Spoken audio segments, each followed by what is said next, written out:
جب میں نے یہ خط پڑھا تو میں نے کہا کہ یہ ایک اور امتحان آ گیا ہے۔ میں نے اس خط کو تنور میں جلا دیا۔ ان 50 دنوں میں سے جب 40 دن گزر چکے تو رسول اللہ صلی اللہ علیہ وآلہ وسلم کے ایک ایلچی میرے پاس آئے اور کہا کہ نبی کریم صلی اللہ علیہ وآلہ وسلم نے تمہیں حکم دیا ہے کہ اپنی بیوی کے بھی قریب نہ جاؤ۔ میں نے پوچھا کہ میں اسے طلاق دے دوں یا پھر مجھے کیا کرنا چاہیے؟ انہوں نے بتایا کہ نہیں، صرف ان سے جدا ہو جاؤ، ان کے قریب نہ جانا۔ میرے دونوں ساتھیوں کو جنہوں نے میری طرح ہی معذرت کی تھی انہیں بھی یہی حکم بھیجا گیا۔ میں نے اپنی بیوی سے کہا کہ اب اپنے میکے چلی جاؤ اور اس وقت تک وہیں رہو جب تک اللہ اس معاملے کا کوئی فیصلہ نہ فرما دے۔ ناظرین کرام، حضرت کعب رضی اللہ تعالیٰ عنہ نے بیان کیا کہ ہلال بن امیہ جن کا مقاطعہ ہوا تھا، ان کی بیوی نبی کریم صلی اللہ علیہ وآلہ وسلم کی خدمت میں حاضر ہوئیں اور عرض کی کہ یا رسول اللہ، ہلال بہت ہی بوڑھے اور کمزور ہیں، ان کے پاس کوئی خادم بھی نہیں ہے، کیا اگر میں ان کی خدمت کر دیا کروں تو آپ ناپسند فرمائیں گے؟ نبی کریم صلی اللہ علیہ وآلہ وسلم نے فرمایا کہ ٹھیک ہے۔ انہوں نے عرض کی اللہ کی قسم، وہ تو کسی چیز کے لیے ہل بھی نہیں سکتے، حرکت بھی نہیں کر سکتے۔ جب سے یہ خفگی ان پر ہوئی وہ دن ہے اور آج کا دن ہے، ان کے آنسو تھمنے کا نام نہیں لیتے ہیں۔ میرے گھر کے بعض لوگوں نے کہا کہ جس طرح ہلال بن امیہ کی بیوی کو ان کی خدمت کرتے رہنے کی اجازت نبی کریم صلی اللہ علیہ وآلہ وسلم نے عطا کر دی ہے، آپ بھی اسی طرح کی اجازت نبی کریم صلی اللہ علیہ وآلہ وسلم سے لے لیجئے۔ حضرت کعب کہتے ہیں میں نے کہا نہیں، اللہ کی قسم میں اس کے لیے نبی کریم صلی اللہ علیہ وآلہ وسلم سے اجازت نہیں لوں گا، میں جوان ہوں، معلوم نہیں جب اجازت لینے جاؤں تو نبی کریم صلی اللہ علیہ وآلہ وسلم کیا فرمائیں۔ اس طرح کہتے ہیں 10 دن اور گزر گئے، اور جب سے نبی کریم صلی اللہ علیہ وآلہ وسلم نے ہم سے بات چیت کرنے کی ممانعت فرمائی تھی، اسے 50 دن پورے ہو چکے تھے۔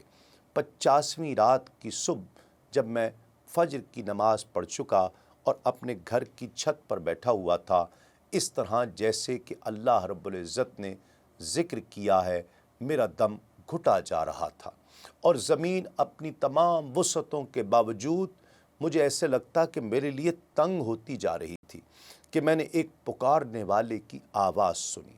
جبل صلح پر چڑھ کر کوئی بلند آواز سے کہہ رہا تھا، کعب بن مالک تمہیں بشارت ہو۔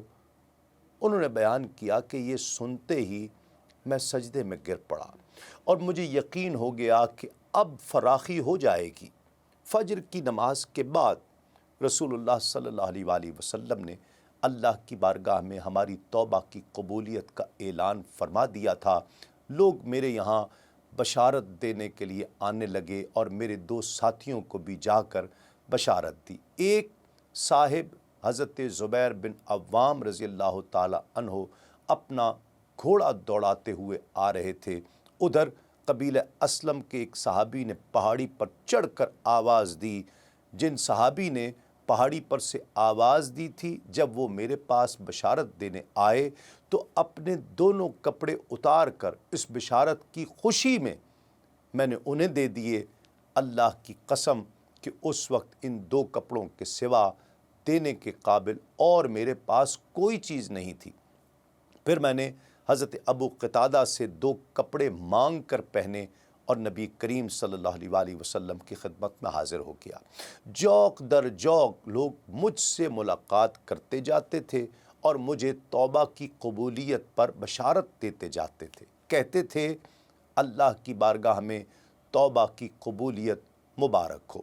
حضرت کعب رضی اللہ تعالیٰ عنہ بیان کرتے ہیں کہ آخر میں مسجد میں داخل ہوا، نبی کریم صلی اللہ علیہ وآلہ وسلم تشریف فرما تھے، چاروں طرف صحابہ کرام کا جھرمٹ تھا۔ طلحہ بن عبید اللہ رضی اللہ تعالیٰ عنہ دوڑ کر میری طرف بڑھے اور مجھ سے مصافحہ کیا اور مبارکباد دی۔ اللہ کی قسم وہاں موجود مہاجرین میں سے کوئی بھی ان کے سوا میرے آنے پر کھڑا نہیں ہوا۔ طلحہ کا یہ احسان میں کبھی نہیں بھولوں گا۔ حضرت کعب بیان کرتے ہیں کہ جب میں نبی کریم صلی اللہ علیہ وآلہ وسلم کو میں نے سلام کیا تو آپ نے مسرت کے ساتھ فرمایا، اس مبارک دن کے لیے تمہیں بشارت ہو جو تمہاری عمر کا سب سے مبارک دن ہے۔ میں نے عرض کی، یا رسول اللہ، یہ بشارت آپ کی طرف سے ہے یا اللہ کی طرف سے؟ فرمایا اللہ کی طرف سے ہے۔ نبی کریم صلی اللہ علیہ وآلہ وسلم جب کسی بات پر خوش ہوا کرتے تو چہرہ مبارک مزید روشن ہو جاتا تھا، ایسے جیسے چاند کا ٹکڑا ہو۔ آپ کی مسرت ہم تو چہرہ مبارک سے سمجھ جایا کرتے تھے۔ پھر جب میں آپ کے سامنے بیٹھ گیا تو میں نے عرض کی، یا رسول اللہ، اپنی توبہ کی قبولیت کی خوشی میں اپنا مال اللہ اور اس کے رسول کی راہ میں صدقہ کر دوں؟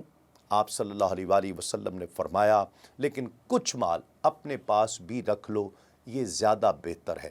میں نے عرض کی کہ پھر میں خیبر کا حصہ اپنے پاس رکھ لوں گا۔ پھر میں نے عرض کی، یا رسول اللہ، اللہ نے مجھے سچ بولنے کی وجہ سے نجات دی، اب میں اپنی توبہ کی قبولیت کی خوشی میں یہ عہد کرتا ہوں کہ جب تک زندہ رہوں گا سچ کے سوا اور کوئی بات زبان پر نہیں لاؤں گا۔ اللہ کی قسم، جب سے وہ کہتے ہیں کہ جب سے میں نے نبی کریم صلی اللہ علیہ وآلہ وسلم کے سامنے یہ عہد کیا کہ سچ بولوں گا، میں کسی ایسے مسلمان کو نہیں جانتا جسے اللہ نے سچ بولنے کی وجہ سے اتنا نوازا ہو جتنی نوازشات اس کی مجھ پر سچ بولنے کی وجہ سے ہے۔ جب سے میں نے نبی کریم صلی اللہ علیہ وآلہ وسلم کے سامنے یہ عہد کیا، پھر آج تک کہتے ہیں کبھی جھوٹ کا ارادہ بھی نہیں کیا، اور مجھے امید ہے کہ اللہ باقی تمام زندگی میں بھی مجھے اس سے محفوظ رکھے گا۔ اللہ رب العزت نے یہ آیت مبارکہ نازل فرمائی جس کا ترجمہ ہے، اور ان 3 پر بھی رحمت ہوئی جن کا معاملہ موقوف کر دیا گیا تھا، یہاں تک کہ جب زمین اپنی وسعت کے باوجود ان پر تنگ ہو گئی اور وہ اپنی جانوں سے تنگ آ گئے، اور انہوں نے یقین کر لیا کہ اللہ کی ناراضگی سے بچنے کے لیے اس کے سوا کوئی پناہ نہیں، تو اللہ نے ان کی توبہ قبول فرما لی تاکہ وہ تائب رہیں۔ بے شک اللہ ہی توبہ قبول کرنے والا مہربان ہے۔ کہتے ہیں اللہ کی قسم، اللہ کی طرف سے اسلام کے لیے ہدایت کے بعد میری نظر میں نبی کریم صلی اللہ علیہ وآلہ وسلم کے سامنے اس سچ بولنے سے بڑھ کر اللہ کا مجھ پر اور کوئی انعام نہیں کہ میں نے جھوٹ نہیں بولا اور اس طرح اپنے آپ کو ہلاک نہیں کیا جیسا کہ جھوٹ بولنے والے ہلاک ہو گئے تھے۔ نزول وحی کے زمانے میں جھوٹ بولنے والوں پر اللہ نے اتنی شدید وعید فرمائی جتنی شدید کسی دوسرے کے لیے نہیں فرمائی ہوگی۔ فرمایا، اب جب تم ان کی طرف لوٹ کر جاؤ گے تو یہ تمہارے سامنے اللہ کی قسمیں کھائیں گے تاکہ تم ان سے درگزر کرو، تو تم ان سے اعراض ہی کرو، یہ ناپاک ہیں اور ان کا ٹھکانہ جہنم ہے، یہ ان کے اعمال کا بدلہ ہے۔